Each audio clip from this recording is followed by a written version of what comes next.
sabana. Are you ready?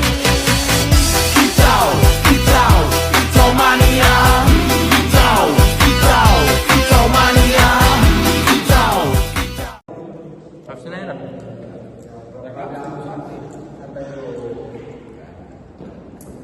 Assalamualaikum warahmatullahi wabarakatuh. Waalaikumsalam warahmatullahi wabarakatuh.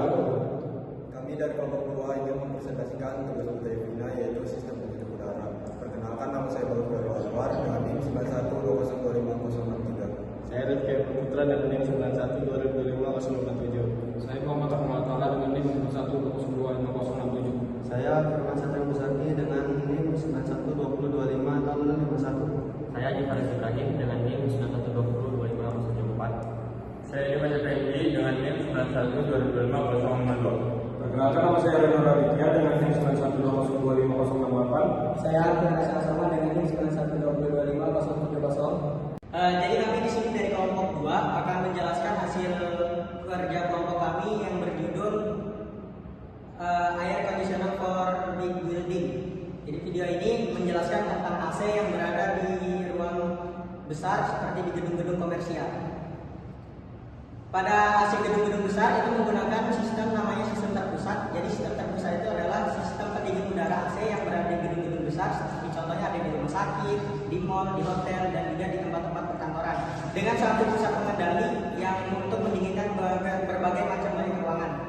Keunggulannya adalah antara lain yang pertama yaitu lebih efisien energi. Mengapa demikian? Karena mesin AC ini dia cukup mendinginkan dengan satu sistem utama untuk mendinginkan berbagai ruangan sehingga meminimalisir penggunaan energi listrik menjadi lebih hemat. Kemudian keunggulan yang kedua yaitu adalah perawatannya menjadi lebih mudah. Ya. Mengapa demikian? Karena teknisi cukup memperbaiki satu mesin saja pada ruang khusus sehingga tidak perlu memperbaiki banyak AC di ruangan tertentu. Yang ketiga yang keunggulannya adalah untuk mengurangi kebisingan. Mengapa demikian? Karena mesinnya ini biasanya terletak di luar ruangan atau berada di ruang khusus sehingga tidak menimbulkan kebisingan pada ruang-ruang tertentu. Di sini saya akan menjelaskan tentang chiller. Apa sih itu chiller? Chiller adalah sebuah mesin pendingin yang berfungsi untuk mendinginkan cairan, biasanya air, dengan cara menghisap panas dari cairan tersebut menggunakan sistem refrigerasi. Chiller merupakan salah satu komponen utama yang sangat penting karena mampu menghasilkan pendinginan dalam kapasitas besar dan stabil.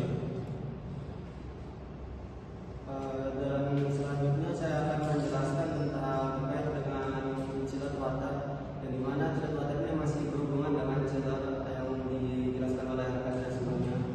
Jadi hasil dari chiller itu atau air dingin itu akan disalurkan ke melalui pipa-pipa ke yang namanya itu AHU atau FCU. Nah, jadi dari AHU dan FCU ini dia akan diaplikasikan atau disemprotkan ke ruangan supaya air dingin yang dari chiller itu dikonversi menjadi udara supaya ketika diaplikasikan ke dalam ruangan itu bukan lagi berupa air melainkan udara dingin.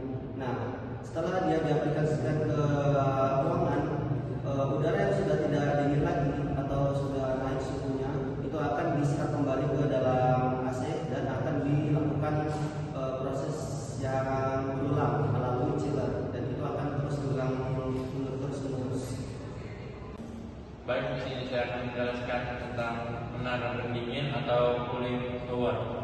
Untuk cooling tower di sini adalah alat pada sistem AC sentral yang berfungsi membuang panas dari chiller ke udara luar.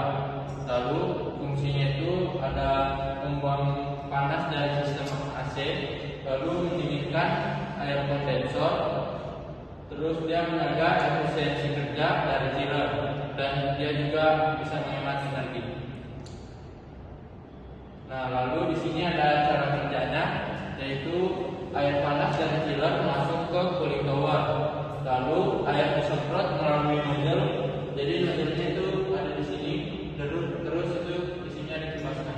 Lalu fan mengalirkan udara, lalu panas dilepas ke udara luar. Selanjutnya air menjadi dingin dan kembali lagi ke chiller melalui bawah ini. Di sini ada penampung. Ini di lalu dia mengalir lewat jalur ini ke chiller. Oke, selanjutnya itu kualitas udara. Nah, di kualitas udara kita memakai AHU atau air handling unit. AHU sendiri bukan hanya untuk mengatur suhu, tetapi juga untuk mencampur udara dari luar dan udara yang telah didaur ulang. Nah, sebelum masuk ke dalam sistem, dia melalui proses filter. Nah, jadi udara dari luar akan dimasukkan ke dalam sirkulasi udara lalu bergabung dengan udara yang telah disirkulasikan dari dalam ruangan. Tetapi bila kita hanya memasukkan banyak udara dari luar tanpa mengurangi udara dari dalam ruangan, tentu hasilnya akan tidak stabil. Maka dari itu kipas duduk mengeluarkan sedikit udara dari dalam ruangan yang pengap yang tidak ditujukan untuk dilakukan sirkulasi ulang. Jadi udara yang pengap dari dalam dikeluarkan sedikit ke luar ruangan. Nah, di sini saya ingin menjelaskan tentang sistem pemanas atau boiler ini. Jadi selain pendingin, gedung juga menggunakan sistem pemanas atau boiler sebagai air panas atau uap pemanas untuk saat musim dingin berlangsung. Nah, berikut cara kerjanya. Jadi bahan bakar yang terbakar oleh gas ini, dia memanaskan air yang berada di dalam boiler ini. Jadi air yang di dalam boiler itu didistribusikan menjadi air panas atau uap pemanas yang disalurkan ke fluk atau istilah katanya itu pipa. Nah, jadi air panas atau uap panas ini disalurkan ke pipa menuju ke radiator untuk menyebarkan hawa hangat di bagian bawah pendingin selama musim dingin berlangsung. Nah, faktanya keunggulan pada sistem pemanas atau boiler ini itu dia menghadirkan efisiensi energi yang tinggi untuk gedung komersial yang besar. Jadi seperti itu. Nah, di sini saya akan menjelaskan tentang siklus ekonomizer, yaitu metode pendingin gratis atau free cooling yang digunakan pada sistem HVAC atau Heating, Ventilation and Air Conditioner yang berada di gedung untuk menghemat energi saat suhu di luar bangunan cukup dingin.